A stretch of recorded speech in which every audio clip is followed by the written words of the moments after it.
وہ سانحہ جس کے بعد پاکستان نظریاتی بنیاد سے دور ہوتا چلا گیا۔ 9/11 کے بعد دنیا میں بڑی تبدیلیاں آئیں جنہوں نے سماج اور ثقافت کے پہلوؤں کو بھی متاثر کیا۔ پاکستان کو بھی اس تبدیلی میں شدید نقصان اٹھانا پڑا اور ہم ایسی جنگ کا حصہ بن گئے جس کے اثرات آج تک محسوس کیے جا رہے ہیں۔ قائد اعظم محمد علی جناح کی وفات ایک ایسا سانحہ تھا جس نے پاکستان کو اس کی نظریاتی بنیادوں سے ہٹا دیا۔ یہ نقصان آج تک قوم کو محسوس ہوتا ہے اور ہم ان کی رہنمائی سے محروم ہو گئے۔ قائد اعظم کی وفات کے بعد انہیں یاد رکھنے کا عمل جاری ہے، مگر ان کے افکار اور اصولوں کو عملی جامہ نہیں پہنایا جا سکا۔ ان کی جدوجہد کی وجہ سے ہم آزاد ہوئے، مگر ان کی وفات کے ساتھ ہی ترقی کا سفر متاثر ہوا۔ پاکستان مالی اور انتظامی طور پر خستہ حال تھا، مگر قائد اعظم کی قیادت نے امید دی۔ ان کی وفات کے بعد پاکستان کی سمت بدل گئی اور قوم مسائل کے گرداب میں پھنس گئی۔ قائد اعظم کی وفات کی وجہ ٹی بی بتائی جاتی ہے، مگر ان کی موت سے جڑے سوالات آج بھی پراسرار ہیں۔ حالات نے انہیں ایک نازک حالت میں چھوڑ دیا تھا جسے آج تک صحیح طور پر نہیں سمجھا جا سکا۔ ان کا آخری سفر کراچی واپسی کا تھا، مگر وہ سفر بھی مشکلات سے بھرا ہوا تھا۔ ایمبولینس خراب ہونے کے باعث وہ بے بسی کی حالت میں وقت گزارنے پر مجبور تھے، جس نے ان کی صحت کو مزید متاثر کیا۔ قائد اعظم کی وفات کے وقت ان کی بہن فاطمہ جناح اور عملہ ان کے ساتھ تھا۔ ان کے آخری الفاظ اللہ پاکستان تھے، جو ان کی قوم سے بے پناہ محبت کا اظہار کرتے ہیں۔ قائد اعظم نے اپنی بیماری کو راز میں رکھا تاکہ تحریک پاکستان متاثر نہ ہو۔ ان کی قربانی نے ہمیں آزادی دلائی، مگر ان کی وفات نے پاکستان کو بدل کر رکھ دیا۔ اگر قائد اعظم زندہ رہتے تو پاکستان کا خواب مختلف ہوتا۔ وہ ایک فلاحی ریاست چاہتے تھے جہاں ہر شخص کو برابر حقوق حاصل ہوں۔ ان کی عدم موجودگی نے ملک کو مشکلات میں ڈال دیا۔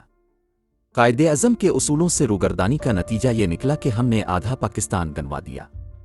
آج ہمیں ان کے افکار کو سمجھنے کی ضرورت ہے تاکہ ملک کو درپیش مسائل کا حل نکالا جا سکے۔ ہم نے قائد اعظم کی نعمت کی قدر نہیں کی اور آج ہم بین الاقوامی مالیاتی اداروں کے محتاج بنے ہوئے ہیں۔ ہمیں اپنی غلطیوں سے سبق سیکھنے کی ضرورت ہے۔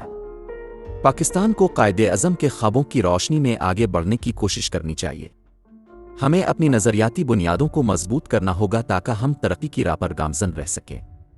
قائد اعظم کی وفات کے بعد قوم نے کئی موڑ دیکھے ہیں۔ آج ہمیں قائد اعظم کے افکار کو عملی جامہ پہنانے کی ضرورت ہے تاکہ ہم بہتر مستقبل کی طرف بڑھ سکیں۔ ہمارے حکمرانوں کو قائد اعظم کے افکار کی روشنی میں قوم کی خدمت کرنی چاہیے۔ ہمیں اپنی ذمہ داریوں کو سمجھنا ہوگا تاکہ قوم کو مسائل سے نکال سکے۔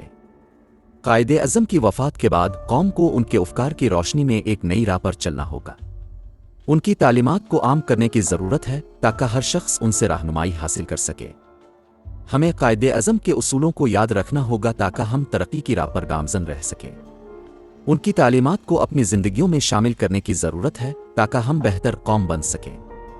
ہمیں قائد اعظم کی قربانی کو یاد رکھنا ہوگا اور ان کے مشن کو آگے بڑھانا ہوگا۔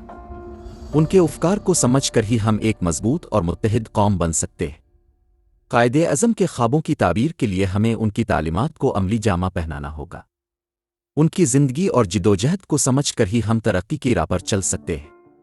قائد اعظم کی وفات کے بعد قوم کو ان کے اصولوں کی روشنی میں ایک نئی راہ پر چلنا ہوگا۔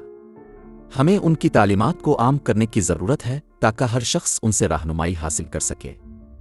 ہمیں قائد اعظم کے افکار کو یاد رکھنا ہوگا تاکہ ہم ترقی کی راہ پر گامزن رہ سکیں۔ ان کی تعلیمات کو اپنی زندگیوں میں شامل کرنے کی ضرورت ہے تاکہ ہم بہتر قوم بن سکیں۔ قائد اعظم کی وفات کے بعد قوم کو ان کے افکار کی روشنی میں ایک نئی راہ پر چلنا ہوگا۔ ان کی تعلیمات کو عام کرنے کی ضرورت ہے تاکہ ہر شخص ان سے رہنمائی حاصل کر سکے۔ ہمارے حکمرانوں کو قائد اعظم کے افکار کی روشنی میں قوم کی خدمت کرنی چاہیے۔ ہمیں اپنی ذمہ داریوں کو سمجھنا ہوگا تاکہ قوم کو مسائل سے نکال سکے۔ ہمیں قائد اعظم کے اصولوں کو یاد رکھنا ہوگا تاکہ ہم ترقی کی راہ پر گامزن رہ سکیں۔ ان کی تعلیمات کو اپنی زندگیوں میں شامل کرنے کی ضرورت ہے تاکہ ہم بہتر قوم بن سکیں۔ ہمیں قائد اعظم کی قربانی کو یاد رکھنا ہوگا اور ان کے مشن کو آگے بڑھانا ہوگا۔ ان کے افکار کو سمجھ کر ہی ہم ایک مضبوط اور متحد قوم بن سکتے ہیں۔ قائد اعظم کے خوابوں کی تعبیر کے لیے ہمیں ان کی تعلیمات کو عملی جامہ پہنانا ہوگا۔ ان کی زندگی اور جدوجہد کو سمجھ کر ہی ہم ترقی کی راہ پر چل سکتے ہیں۔